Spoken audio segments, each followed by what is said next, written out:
Hello YouTube, welcome back to the channel. So I wanted to do a quick kind of follow-up on the Sportsman 850 I bought. It's a 2021. I bought it in November of 2021. It's been a great unit. I have zero complaints thus far as any type of breakdowns. It's performed phenomenally, so I really can't complain. So that's the overall. I'm hoping. I just got done a ride here. I am hearing a little bit of squeakiness now. If you guys know if that's normal, I just noticed it when I was starting to stand up, but as you can see, it was very dusty on the trail, so I'm hoping it just, washes up. It's probably got some sand or something in there. Maybe grease the fittings or something to make that go away. But that's the only thing I just literally noticed. Let's see, what else is, if I had a complaint, maybe inside this compartment. This compartment gets brutally hot. Sorry, you guys can't even see, but this compartment here is brutally hot. It's definitely not going to keep anything warm or cold. It might keep stuff warm, but it is definitely very, very, very warm. I don't know what that box is. I think it's some extra fuses and stuff was like knocked out, so I have to put those back. But yeah, so if I had to complain, don't put anything warm in there. Excuse me, cold. Don't put any ice cold drinks in there. I don't know why I keep saying warm. It's warm. Tires have done great. Can't complain about that. Overall, you guys saw it had the hand guards were added. Had the mirrors. That's pretty much about it as far as like factory stuff. You can fit a Yeti, or in my case, the cheap Walmart 32-ounce cup in there. Keep a battery pack for the cell phones, just God forbid in case battery dies. That kind of leads me into the next thing. Now this compartment here stays, I wouldn't say cold, but it does stay whatever the temperature of the air is. It seems to keep that where that's at. So let's see. I pretty much wash it just about every time I'm done with it. I do wax it as well with automotive wax. That kind of seems to help. You can see a little bit of that wax getting in the groove there. Have to take a brush or something to get that out of there.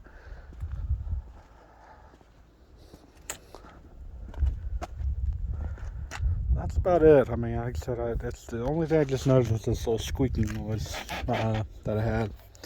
Let's jump on the machine. Let's see how many miles and hours I got on, because I actually don't know.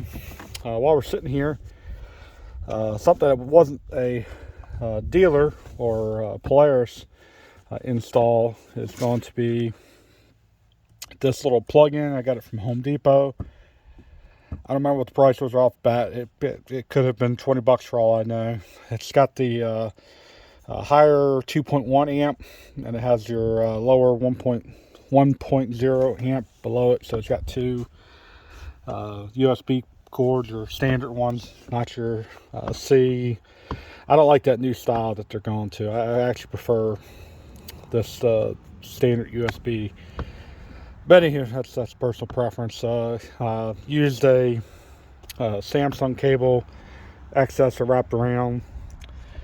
Phone will be here, and then I would just plug it in while we're going down. The only thing it does is it causes a loop to be about right here. You can see the loop right here, right in line with your throttle. I did catch it a few times, but nothing majorly crazy. And I can always actually flip the phone the other way so that the plug-in was right here and wrap it around. The only thing I would see there is it's going to block, the the loop will be in my display here. So that was the reason I didn't go that route. But so far, I had the phone pretty much charging the entire time. It got down to, I think, 61%.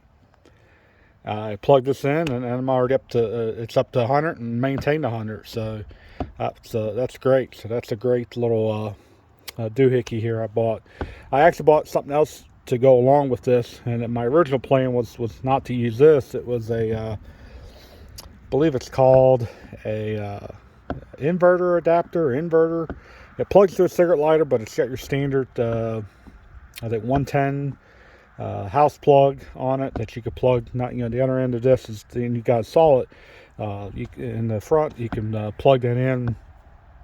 It's just what you use at home, maybe on your nightstand, because that is a supercharge. However, I did come across this 2.1. I go, well, I think that's going to be just as quick, or maybe help it maintain it or charge it just as fast. And I've had no problems. So I think I'm just going to keep this. But that was going to have to require some sort of mounting, probably even mount it right here. And then I would have, that always looking at me, and have the, that's a short distance. It's just like this is. So to have that plugged in and risk it being unplugged or starting to come on that. So I think this is going to be your best bet. So that's the GOXT maybe. I don't know. Home Depot is where I picked that up from. So, but that was the latest. I actually just installed that today. How's the phone thing going? It's going great. Still have no complaints with this. This, if you push down too hard, it can shift around a little bit. However, I just find myself push it back up in place. You can crank it down if you need to. It might get loosened up with the vibration, but that's exactly the same spot that I put it in. So it's not falling off. It's not, like I said, the only thing it's done is gone, if I push too hard down doing this, it might move on me, but even then it's very minor. So this has been great. I have zero complaints. I haven't used the below GoPro mount, only because I would have to get where the GoPro would be basically turned sideways, if that makes sense. So it would be here, but then it would be on a pivot. This also, I believe, is a GoPro mount as well. I haven't tried it actually, and I've already put that GoPro in the truck, but I believe it almost looks exactly like the GoPro mount, just put in the helmet. So mirrors, great. You see what's behind you. That's what they're for. So let's kick it on. Well, I guess I can't kick it on, but let's take a look. I did 40 miles today over in Cala. This was actually part of Tread Lightly. If you guys have heard that program, Tread Lightly is a more geared towards your Jeep clubs, but they also are highly involved with your ATV, UTV market as well. So we did a volunteer day with them today. They were the host, with Can-Am sponsoring it completely with the monetary cost. So that's what I spent all morning doing that. I actually got a sunburn. Was running my Echo brush blade, and that came. Everybody was very, very happy that I had that. So other guys had the hedge trimmer and they had a weed eater, but the brush blade really came in handy, cutting the smaller stuff. So if you guys are wondering where we're at, go check out the 88 Corral. And some of y'all may not be too happy what's happened at the 88 Corral, which is behind the 88 store there in Ocala at the 316 trailhead, or I think now we just found out today it's also called the Pipeline, but that we call it 316 is what a lot of people call it. Across the street, it's maybe 8 minutes, or 8 miles actually, so about 8 minutes. They've changed it. You no longer can park in the 88 Corral, the 88 store parking lot. They've blocked it all off. This is the Forest Service, was obviously the volunteer coordination.